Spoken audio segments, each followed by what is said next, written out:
You may have heard of Newton. So Isaac Newton, he went here to Trinity. A guy who started teaching when he was 22 years old. In fact, his famous book on mathematics, The Principles of Mathematics, is stored in this building on the left-hand side. The Wren Library of 1695.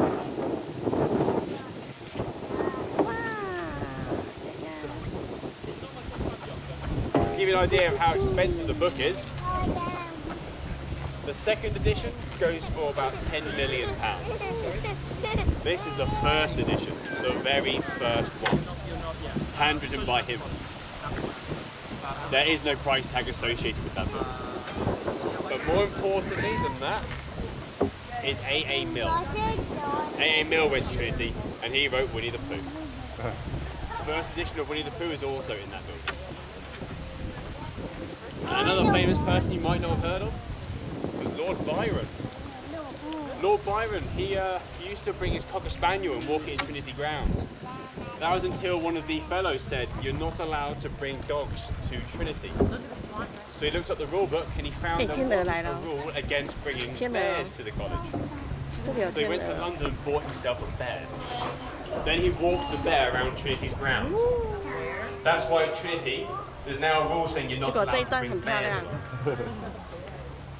And to give you an appreciation of how old things in Cambridge are, the bridge we've just passed under, that's 12 years older than America. Yeah, that's 12 years older than America. Meaning it's how old?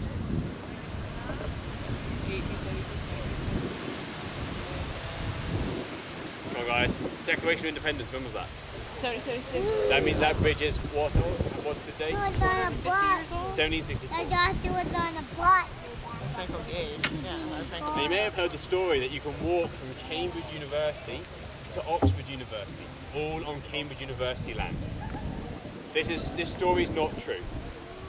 It's only Trinity's land. Wow. That's from the left over to the right hand side for 82 miles. All of it's Trinity's land. Oh, that's the one that's Say they're the most prestigious college, partly because of the number of Nobel Prizes their students have gone on to win. The University of Cambridge has the most Nobel Prizes, official Nobel Prizes, of any university in the world. That number, as of 2 weeks ago, stands at 98.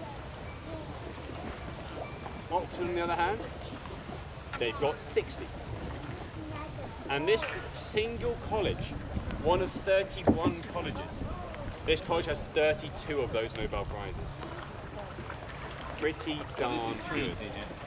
Trinity's the largest and the richest out of the college. 31 colleges.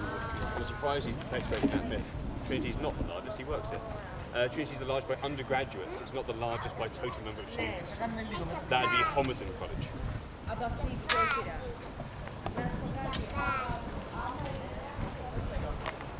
And a bridge you're going under, this is 1960, called Garrett Hostel Bridge. It's literally about as interesting as it gets.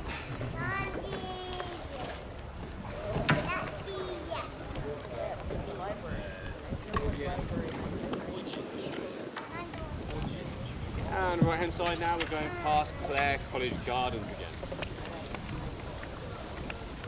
There itself, well, this college is the oldest on the river.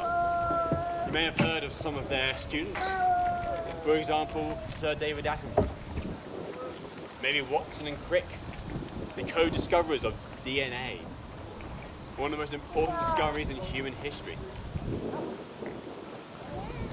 Let's say it started in 1326 under the name of University Hall. It was started by the Chancellor. So his name was Richard Baddour. After 10 years, he ran out of money. So in 1336, he went looking for someone to donate money to him to keep the college going. After a couple of years worth of negotiation, he finally managed to gain money from a woman.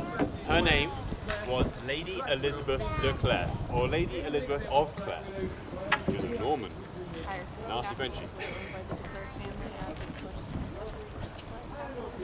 Well, she was actually a very nasty lady. You see, she got married when she was 15 years old. Within 1 year, her husband died. Then she got married at 17 years old. Within 1 year, her husband died. Then she got married at 20 years old. And her husband died. Yeah, there's a pattern now emerged. Well, everybody else saw the same thing. She never got remarried. But she became one of the richest, or the richest woman in Europe by her early 20s. Good going on her, I guess. Fortunately, she's not here today. Just by different name. That's Clare College. Now we come up here onto the left-hand side again, we have King's College in King's College Chapel. Has anyone heard of the night climbers of King's College? Night climbers are some students, and what they wanted to do was to annoy the college in random different ways. For example, you can't see the building from here, but one of the buildings of King's, they recruited the engineers department, some students, and they lifted an entire car on top of one of the buildings overnight, just so they couldn't get it down. It took the college a while to figure out how to get it down, and to do that, they took some big old cutters and just cut the car into pieces. And if you look to the, not the chapel, but the building next to it on the right-hand side, the smaller one, if you look at the second chimney along, you'll see something sticking out. So on the right of the right building, yeah, that's a bucket. Another thing they left on the top of one of the buildings around here just to annoy the college. And there's some spikes up there to stop them from going up. So when Grantchester is filmed, did they actually go up there to film that episode or no? Do you know? Oh, what? No. Okay. I have no idea. They did an episode in Grantchester about night climbing, and they showed how they climb up to the top.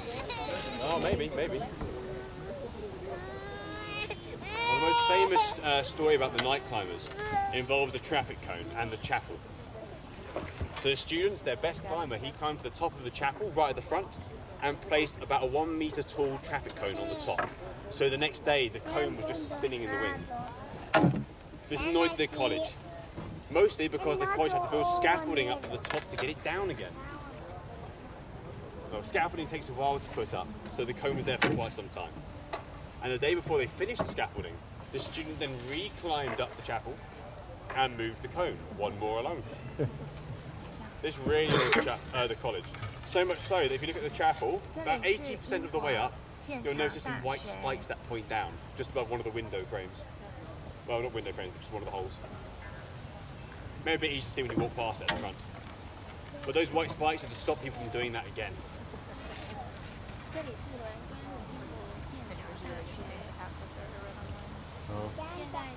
Hey guys from China, this bridge is Kangchao. Yeah, so in the poem by Su Qingmo, he wrote Farewell to Cambridge. It's about this bridge here. Those of you, there's a famous Chinese poet, and he wrote a poem about Cambridge. It's compulsory reading in China, and they all know it. And it's about this bridge, King's Bridge, 1819. Yeah. On the left-hand side here, we have Bodley's Court. Bodley's Court, this used to be reserved for the top 50 students who went to King's. In their third year, anyway. That was until they started to charge money for it. In fact, they used to charge the equivalent of £75,000 per year per room. Expensive place. That's not true today, it's just a regular standard dormitory.